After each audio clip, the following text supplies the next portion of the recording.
some participation.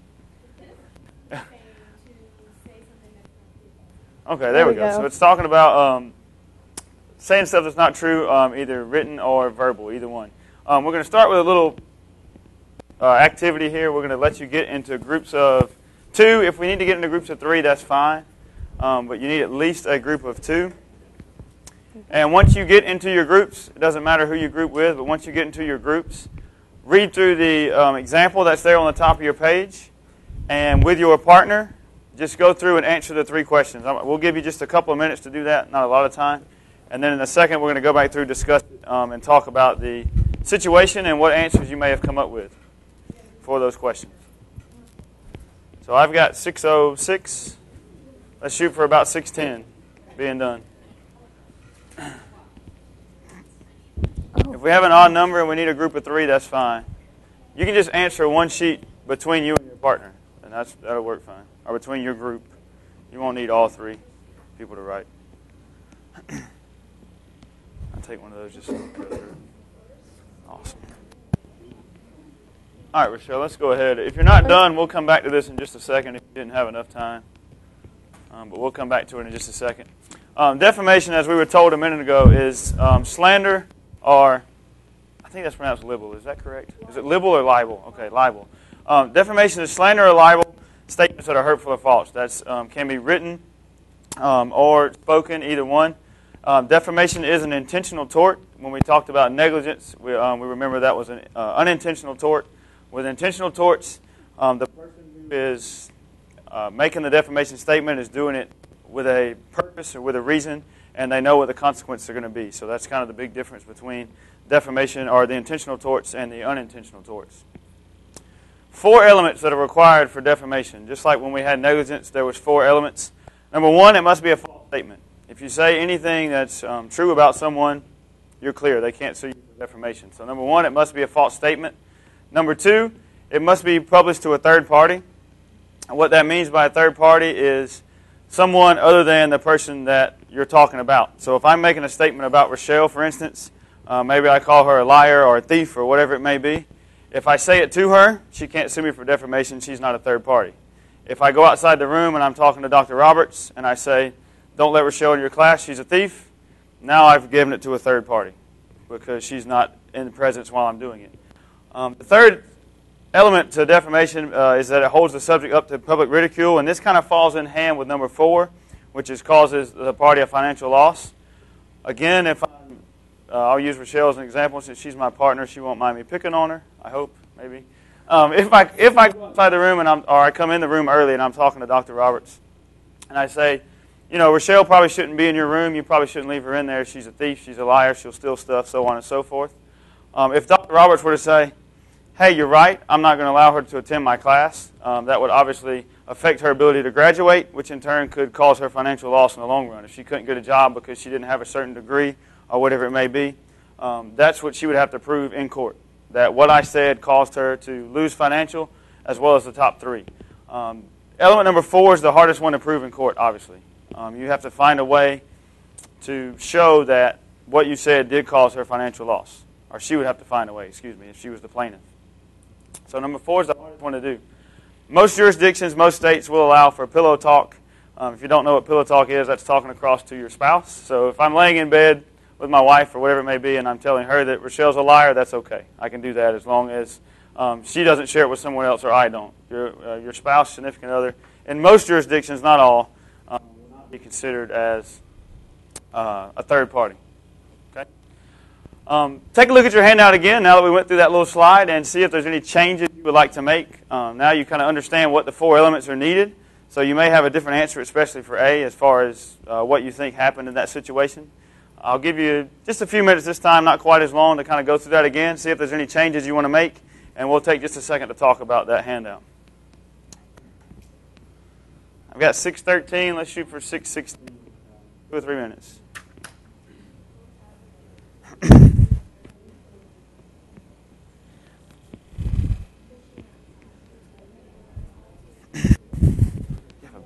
have a pen or pencil so I can write the answers down? I got one, right? You got one? Yeah. I have these. Might not write very well. All right, just by a show of hands, did anyone change their answers that they had from the first time to the second time after seeing some of the elements that were required? Some still making changes? Okay. In question A, who do you think has made the defamatory? Thank you. I can't get that word out. Who has made the defamatory statement in question A? Anyone want to take a shot at it? Okay. The answer is the student. Why has the student made a defamatory statement? That's what we're getting at. The reason that Julie would be responsible there for the defamatory statement is because she was outside the classroom, not in front of the teacher when she made her statements. So she's saying things to a third party, so to speak. The reason the teacher would not be considered is because she said it in front of Julie. So the person she was talking about was actually in front of that student. There was still a third party there, but Julie was also there. Also present, correct. Okay. In B, who would be the plaintiff in this case, and who would be the defendant? This kind of ties in a little bit with what we've been talking about all semester. So who do you think would be the plaintiff? Teacher would be the plaintiff, and the defendant would be the student. That's correct. Remember, in the court cases, the plaintiff is the one that has to show why they're suing or prove their case, so to speak. So the teacher is going to be the plaintiff here, proving that what Julie said would be a defamatory statement. And then in 3, how do you think this should be presented in court? What would be the teacher's evidence that she would need to put forth in court in order for this particular scenario to take place in a court case? Well, the main thing she's going to have to present, which we talked about a slide back. If we could go back, I would, but that thing will send us all the way through it. The main thing we talked about, the most important thing that she's going to have to prove out of the 4 elements is what? Loss of financial loss. So in some way, she's going to have to prove that what Julie said or what the student said either got her fired and caused her to lose money, or it got her fired where she couldn't go get another job, or whatever it may be. She's going to have to prove that financial loss. Now, of course, in the first element, it's probably going to be a false statement, unless she really was a moron, but I doubt she was. So she got that false statement. She did do it to a third party. Now I'm drawing a blank. What was the second one? He's got a question. Go ahead. Julie's statement, I hate teachers. They are a bunch of morons. In order to make it work, wouldn't she have to say, I hate Miss Pham, she is a moron? For it to stick in court? Probably for a court case. That's probably true. Yes.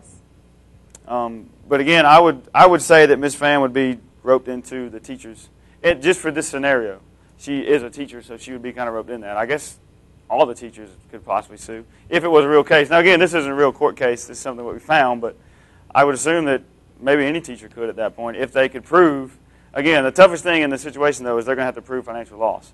More than likely, no teacher in the school is getting fired over this particular incident. So proving financial loss in court is probably going to be next to impossible if this were taken into a court case. So that's kind of the key. The biggest thing to keep in mind there is number 4. You have to prove that financial loss in order for the case to stick. So if that can't, if you're acknowledging at this point that that's not likely going to happen, then would you maybe say that there's not defamation committed by either one of these people? Absolutely. Correct. If that was an actual court case, you're probably not going to have, as she said, defamation either way. Just hypothetically, though, the person that is more likely to do it there would be the teacher, would be the student because she left the room and was not present and actually did it to a third party without the actual person that she said about being present. Another type of defamation is called defamation per se. This is the type of defamation that most people want to sue for. The reason for that is it's a little bit easier to prove. If you look at the elements, which one are we missing? Number 4, financial loss. If you don't have to prove financial loss, it's going to be easier for you to get your case through in court. So this is the one that most people want to sue for. Defamation per se involves statements that are so damaging that society or the judicial system decides that the victim doesn't need to prove financial loss. The key with per se is the 4 categories you see at the bottom. Whatever is being spoken, the defamatory statement, it must fall into one of the 4 categories on the bottom. Okay? So it must be about moral turpitude, which is any of your major felonies, whether it be rape, murder, burglary, something like that. If I were to tell Dr. Roberts Rochelle's a murderer, that would consist of that category. Unchastity, which is characters about one's profession. So if Rochelle, for instance, is maybe a banker, and I'm telling everybody that she's a thief, that's going to affect her profession. That's against her character for what she does. If she's a thief, she doesn't need to be a banker. So that's kind of where that category is going to fall into. Disease status, AIDS, HIV, all those things, the big diseases. I can't go around telling everyone that she's HIV positive if it's not true.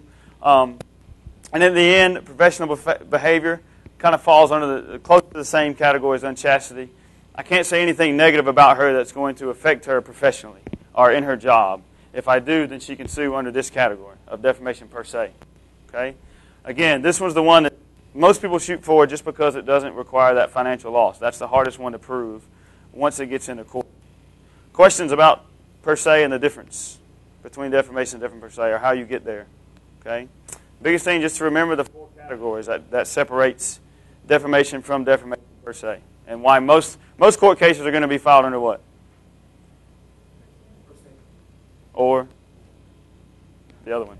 Yeah, regular defamation. The reason is because per se, it's got to go into one of those 4 categories. In most cases, you're going to get suits filed under defamation, which are going to be much harder to win because of that financial loss. Okay? If you can get one under this one, you have a real good chance of winning that case just because you don't have to prove financial loss. All right. Another type of defamation is the defamation of a public figure. So a public figure would be anyone that's acquired sufficient public attention, which allows them to be a target for comments and discussions.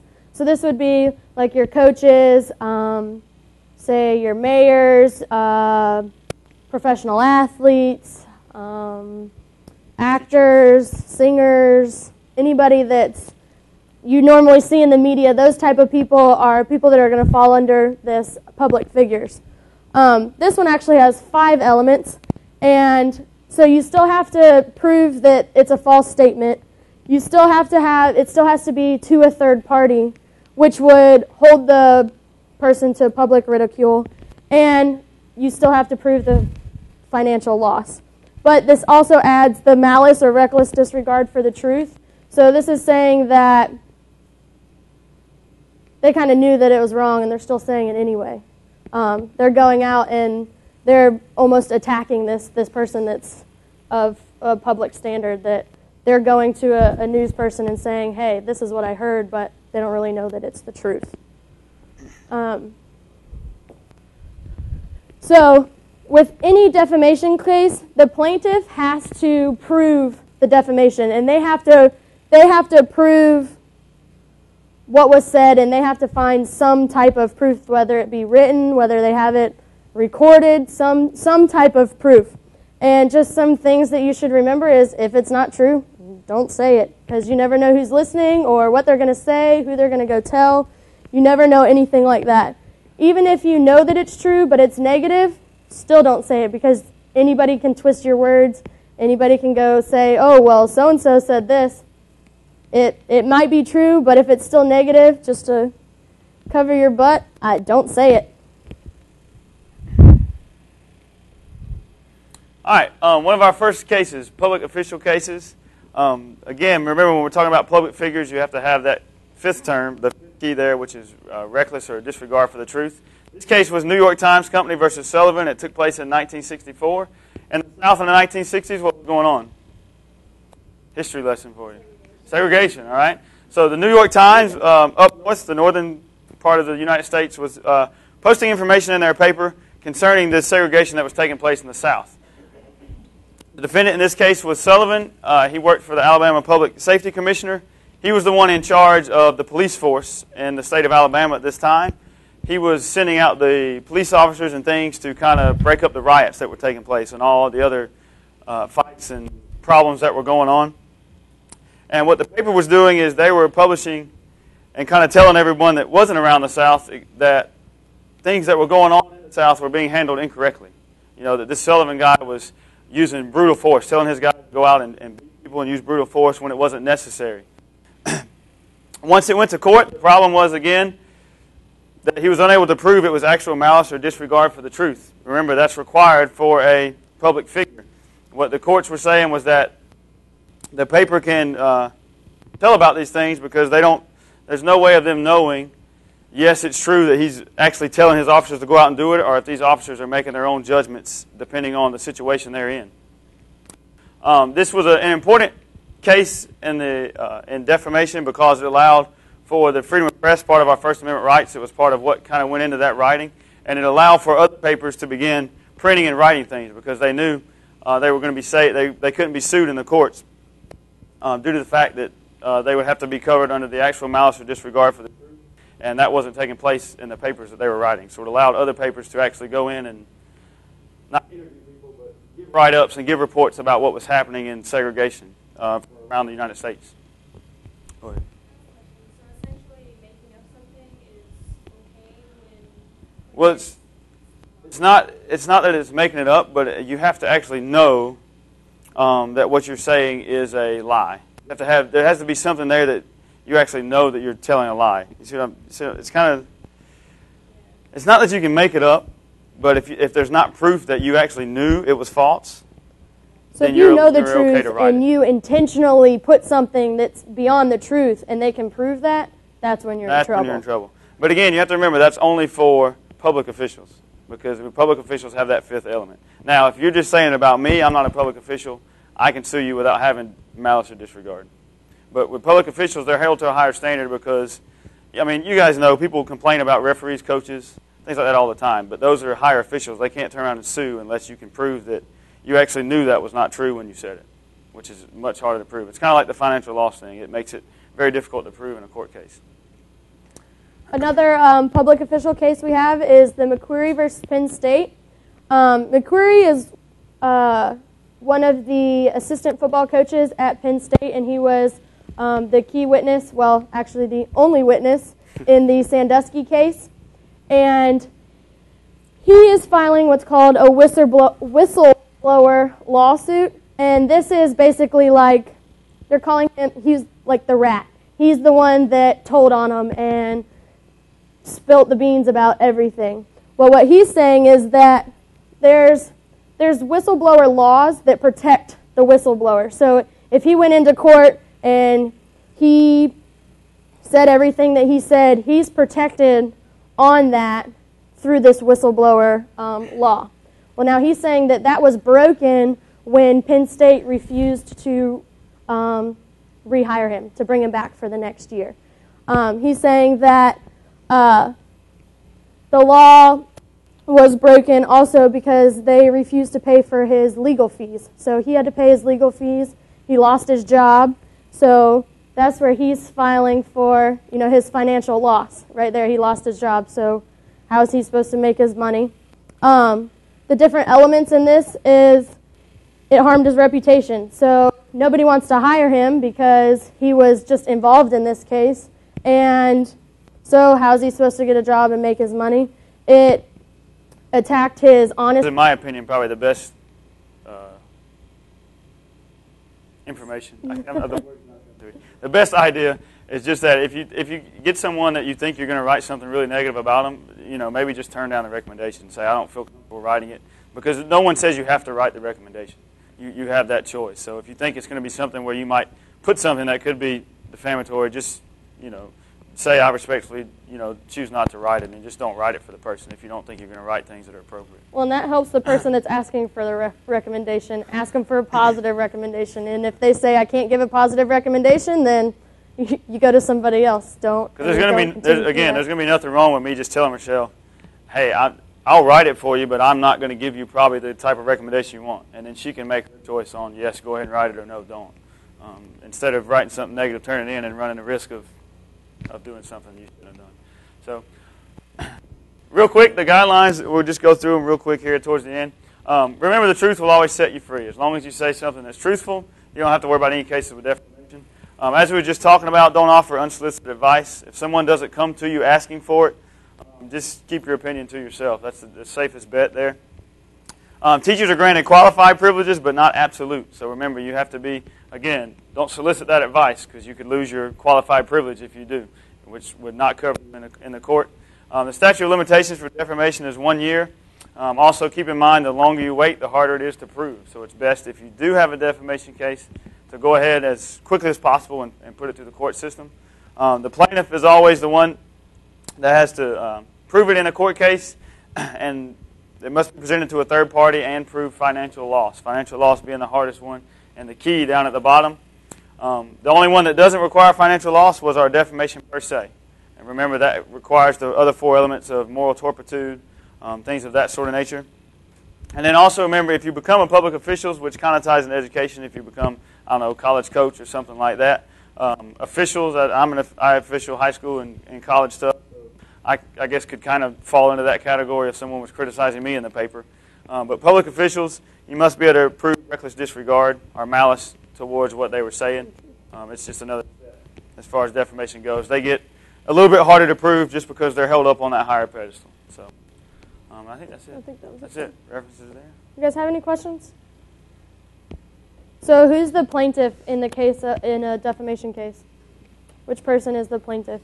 The person that said the defamatory statement or the other? What's the hardest thing to prove in a job?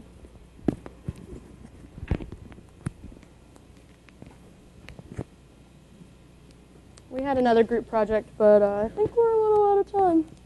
Integrity, saying that, okay, well, was he supposed to not say anything? Was he supposed to be honest and, keep this between them, or was he actually supposed to say something? And just as well, his ability just to be a football coach. Does somebody want to hire this guy to come back? This is actually still in the courts, so it hasn't gone through or anything. Yes, ma'am? I just want to ask you a question about it to clarify, because it's clear about how he was harmed. Yes, ma'am. What I'm not sure about is what did they say about him that's considered defamation? They said that he was lying, and Lying. yes, ma'am. Absolutely. Yeah, they're saying that his records in court were false statements, that he's just saying this. In other words, they're trying to say that he's saying this thing to protect himself, that it's not really true what he's saying. He just doesn't want to get wrapped into the Sandusky trial. So he's trying to protect himself is what they're... And they're calling him a liar. Yeah.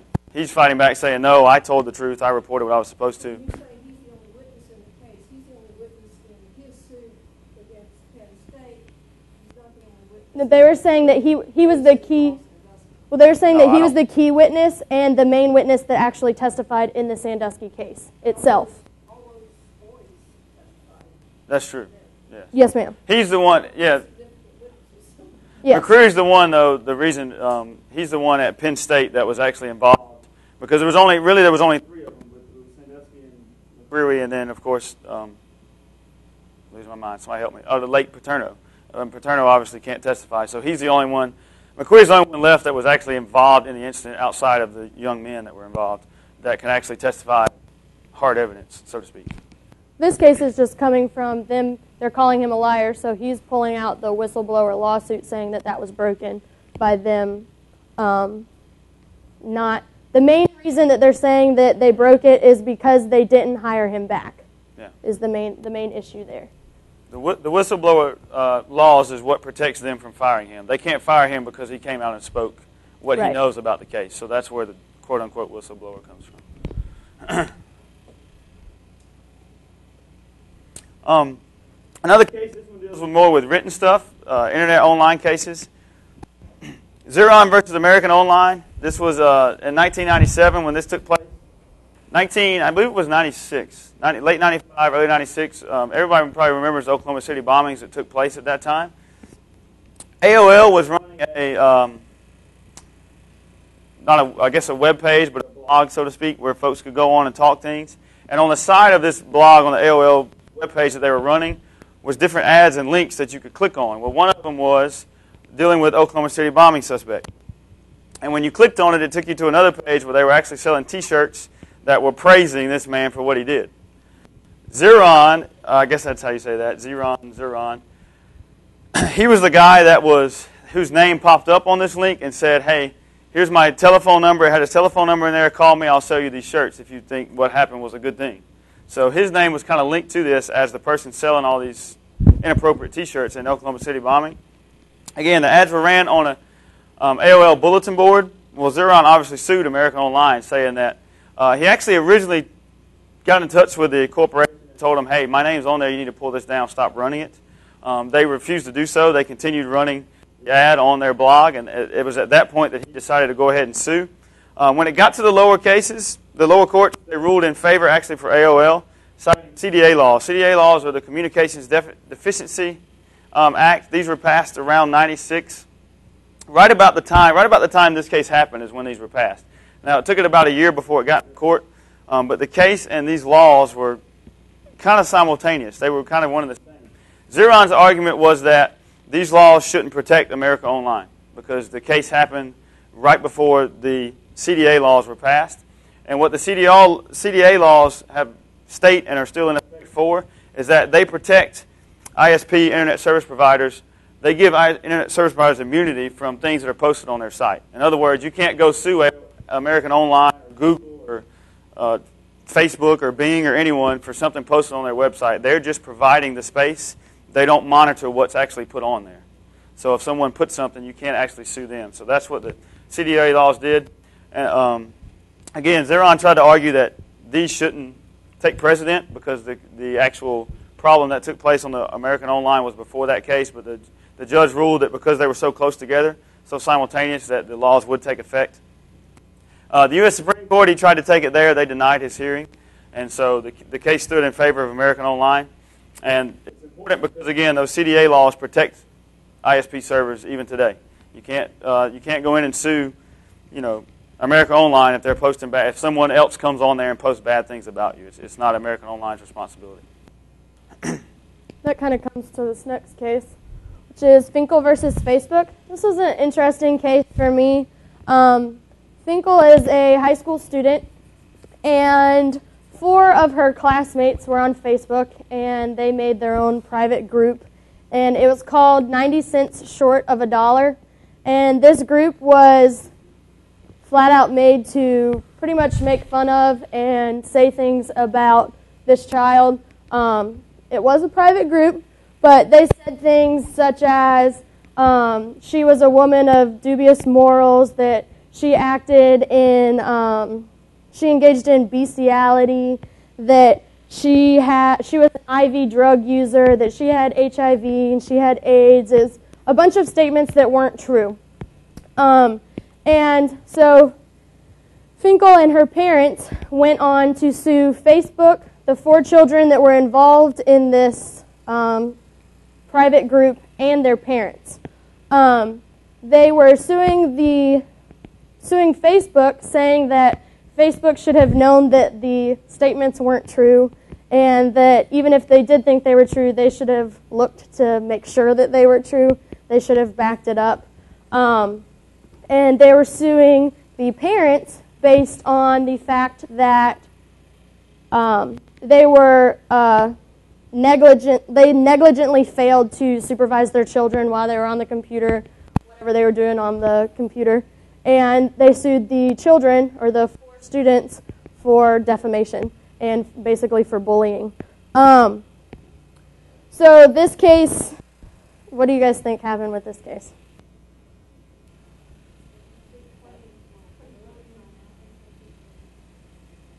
Do you guys think it was actually settled, or do you think that it got thrown out? Do you think that Finkel was right in bringing this to court?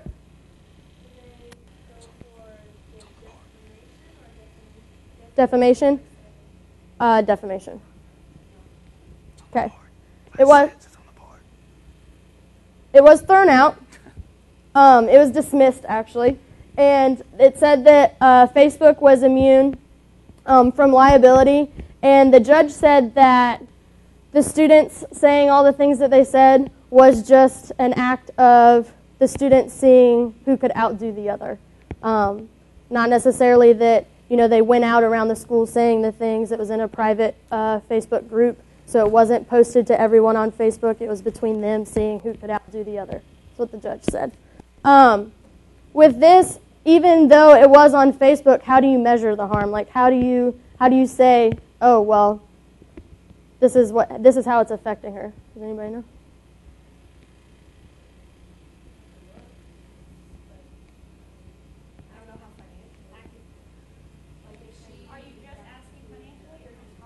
Harm in general.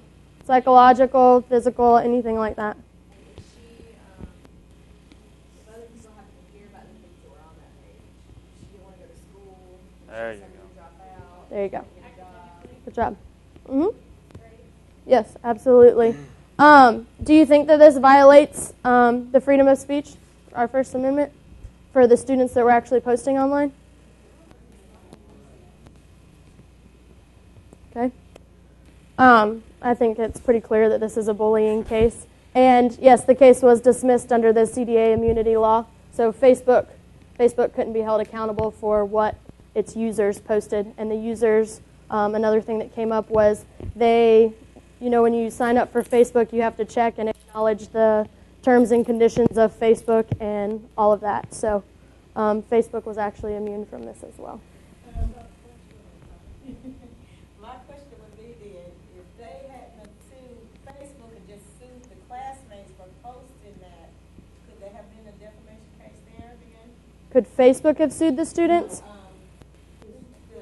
Finkel. Yeah, Finkel sued the people, the group, the private group, and not Facebook, that they might have stood a better chance of winning the case. What's the hardest thing to prove in a defamation case? The Still gotta prove financial loss. But you have moral turpitude and other things. Yeah, now again, True. It could be in the defamation per se. I would say again, what she was talking about was, and that's a good point that she's making there. If they were talking about maybe drug use or intravenous use or HIV or something that could come from that use, then it could have wrapped into defamation per se, just because it was talking about a disease status. If it had gone that far, now. Yeah, it was interesting. Yeah. They actually had in this case, which was interesting online, you can get the Facebook posts themselves. They have it in. So the girl brought her proof of defamation to court and said that, this is what was said, and, it had the actual Facebook post, but it never came out how she actually got all of that and how she figured it out. So would it be considered public ridicule, though, if it's just that private group? Like, even if it could be per se? Well, yes, because what could that group do? yeah. They can go out and tell everybody. Well, in the group, they were talking about doing stuff to her locker at school and actually doing stuff to her at school as well. So it was kind of a wishy-washy case. Christy kind of hit on it because even though it was that small group, they're all going to go to school and tell their friends, and their friends are going to tell their friends, and now you have a student who might not even go to school because everybody in the school knows. So it could. That's right. Because once it starts getting spread, then you got public ridicule. It's there. A couple of education cases that we're going to tie in here. Oh, that one's yours. Go ahead. I'm sorry. You're fine. This is a case that was actually in Canada. This was between a student and a teacher. A student came home from school one day and told their parent that the teacher basically embarrassed them in front of the class. And so some parents are overly protective sometimes, and so these parents took this a step further and took it to court saying that the teacher was wrong in doing this and basically going at the teacher. Well, this was settled outside of court, and they settled it outside of court by the school district saying, all right, we'll settle this as long as you don't say anything to the public media about what happened in the classroom, kind of like a hush-hush, like, okay, that might have happened, but we don't want you telling anybody about it, so we'll settle it outside of court as long as you guys don't say anything. Well, as soon as that happened, the case was settled, whatever, the parents went and said stuff to the media. And they were saying that the teacher was a bad teacher and just defamatory remarks about the teacher. Well, the teacher then goes and sues the parents for defamation.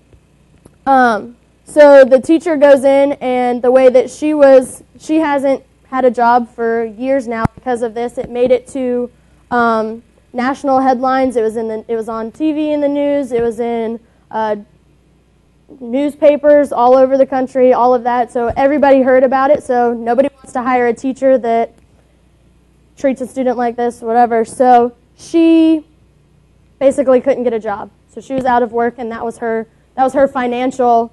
It hurt her, harmed her financially. So that's how she proved that. Well, the teacher ended up winning, and the parents had to pay the teacher $235,000. And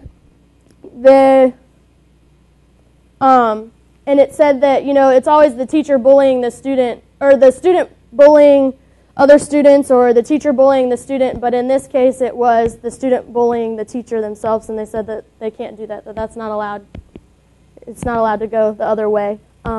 So the teacher ended up winning in this defamation case. Any questions? No? Sure. Positive? All right. Our next case on education was, and I'm going to try to get these right, Godin versus Schnicks, maybe? Shinks? Sounds good. But December 22nd, 2010, Godin was the principal of Fort O'Brien Elementary School. This happened back in 2006, so it's a few years back. Shortly after her hiring, reports were filed by Shinks, who was a teacher, and a few other teachers in the case, saying that the principal, Godin, was treating students inappropriately again, very similar to what Cheryl was talking about. She was abusive to them verbally, just said things that weren't appropriate for the age level, things of that sort of nature. Anybody been to Maine that can say that word for me? Machia sport, I think. Mackay? McCatch? McCatch sport? McCatchesport. There you go. Someone can say it for me. McCatchesport, Maine, was the school board. They decided to go in and conduct an investigation. Thank you, because I still can't get that right, even though you told me. They conducted ended up being a 2-year investigation on Godin to see, is she really doing what these teachers are claiming? Is she treating students badly when they come to her office, so on and so forth? And when the report was filed, the school board actually said that there was no wrongdoing, that Godin, they had no proof that she was doing anything wrong or treating the students inappropriately. However, 2 days after the report was released, you can see they fired her. They got rid of her, citing that they said that it was a significant subsidy loss, which means they didn't have money to rehire her, is what they claimed. But the timing of it was a little bit odd because it happened 2 days after the report was finished. And then, of course, the report proved nothing was wrong. They couldn't find anything that said, hey, Godin's treating these students inappropriately or badly. So Godin sued them, obviously, for defamation to the school board. Number one, she was fired, so there's your financial loss that you have to prove. That was a pretty easy one to see there. The courts actually, though, eventually ruled for summary judgment, citing what's called anti-SLAPP statute. SLAPP stands for Strategic Litigation Against Public Participation, and I'm going to try to explain this correctly because it's a very odd term. What SLAPP means is that the teacher, I guess, can't they can't bully or pressure the school system into a court case. They can't threaten the school system with a court case. They can't, tell them they're going to sue them or try to pressure them into doing something or threatening them with a lawsuit is what it amounts to. So the school board said that obviously that was not allowed, that the teacher can't kind of threaten the school board and say, hey, I'm going to sue you over this, which is what Godin was doing in the case. And by the time they actually took it to court, you'll see later that it was a little bit over the statute anyway. But the anti-SLAPP laws is kind of what the case was built upon, that the teachers or not even teachers, but no one can threaten somebody with a lawsuit and tell somebody that you're going to sue them, even if you're not planning on actually going forward with it. Our precedent case that we found was John Peter Zinger versus New York. This is a really old one, 1734, as you can tell. Yeah, anyone alive then? Raise your hand. Okay. The New York Weekly Journal was printing critical articles. Again, we're back in New York. Something with New York. We've had New York all semester, so something about New York. Issues, I guess. Something about New York. It gets off. Was writing articles against Governor William Cosby, who was the governor at the time.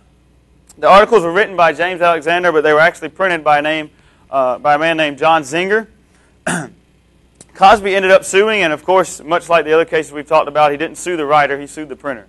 Kind of like with the internet cases, they never sue the people that make the things, they sue the whole internet provider. Mainly just because the internet provider has more money, probably. But he ended up suing, he sued Zinger for it, saying that Zinger read the articles and he should have never printed them in his paper. He sued for several, there's that word again, say it for me please. Libel? Libel.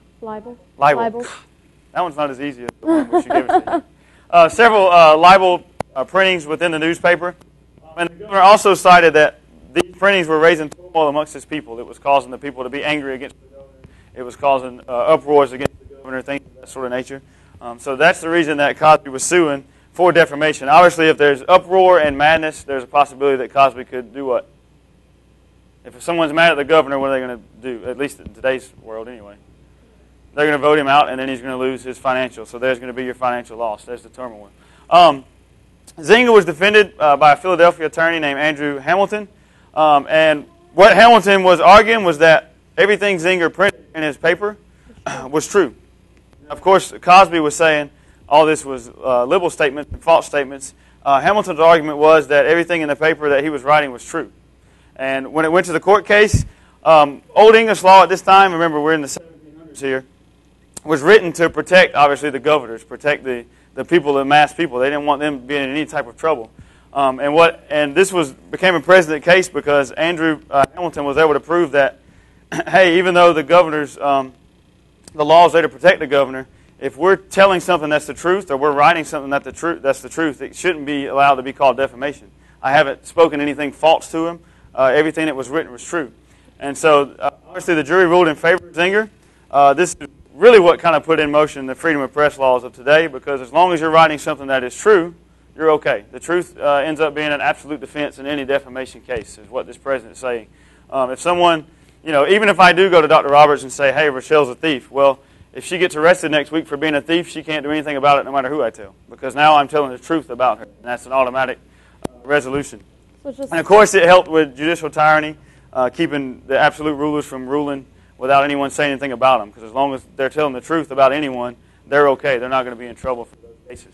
So even if it is something that you think may be defamation, you may think that it's defamation, but it may just be because it's negative.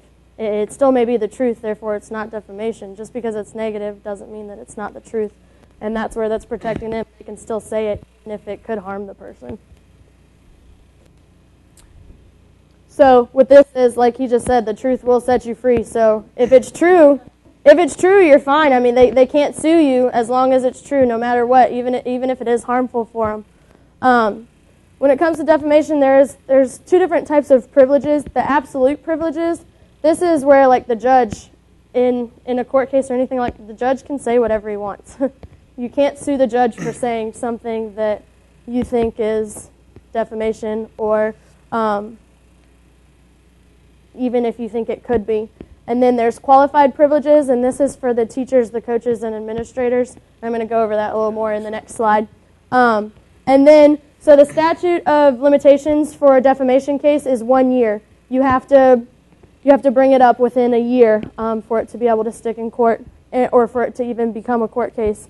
And the longer you wait, the harder it is to prove. So if there was a defamation case, you wait a year to bring it up, it's going to be harder for you to prove the different steps, or the 4 requirements that you have to be able to prove that. So with the qualified privileges, what it is, like I said, it's for your coaches, your teachers, the principal, administrators, anybody of that nature. So the two main things for that is they have to be believed that they were false, or no belief that they were false. So if I hear Hurston say something, but I don't know that it's false, then it's a little different. But let me try to give you an example for this. We were trying to figure it out earlier, so I'll try not to confuse you guys. For instance, say that I was applying to CSU as a teacher. Well, I went and asked Hurston for a reference. Since I asked him for the reference, if he writes something that could be negative, he can't be held reliable for that because I asked him for it. So he didn't ask for the information. He wrote it on his own, but I asked him to do it for me. Now, if he heard that I was going to apply to be a teacher at CSU, and he was like, oh, well, she's not going to be a good teacher, and he took it upon himself to go to CSU and tell them, hey, she's not a good teacher, she doesn't know what she's doing, then that's when he can be held responsible for it. So I didn't ask him to do it. He took it upon himself to go do it. Does that make sense? The biggest key with qualified privilege for teachers is that just make sure you don't volunteer information. Don't go out and just give information just to be giving it. If someone doesn't ask you for it, don't tell them. As long as you do it that way, you're going to be covered under qualified. If I go out and freely just give you information, just tell you something even though you didn't ask for it and you don't even care, then that's when I'm going to lose my right for qualified privilege as a teacher. It's not covered under that. So, like, what happens in the case that, say you're applying for a job at CSU, but CSU knows someone that you've previously worked for, and they call that person? They're still then okay. then they're covered under this because they were asked for that information. So CSU asked him for that, so he's covered because CSU specifically asked him for that information. In other words, CSU in that particular case has a tie-in to Rochelle. They have a reason to know the information they're trying to hire her. It's not like I just called them out of the blue and went, she's not a good person. Okay. Again, that's the best way I know how to explain it. Just don't give unsolicited advice. Don't if no one asks you for it, just don't. Yeah, keep it to yourself. Don't say it. Don't share it. Unsolicited advice or recommendations is a good idea. But the other part of this is whether you're told. It all depends on whether it's false or true. It's like, I think, even if it's an opinion, though. I think, I don't really want to say, y'all, you think that I'm a terrible teacher. Well, in your eyes, I might be, but, you know, it's that type of thing. I guess it comes to whether you can prove whether it's false or not. How can I prove that you're a terrible teacher? Do I have examples that can prove that can prove you as a terrible teacher, or can you prove that that's not true? I guess is how that comes. Whether it's an opinion or not, it still comes to whether it's true or false, and the proof that you can cover with it. And at the end of the day, we still got to prove financial loss. So even if we say it, the school board's got to side with us and actually fire you, or the principal, and get rid of you. And then also what we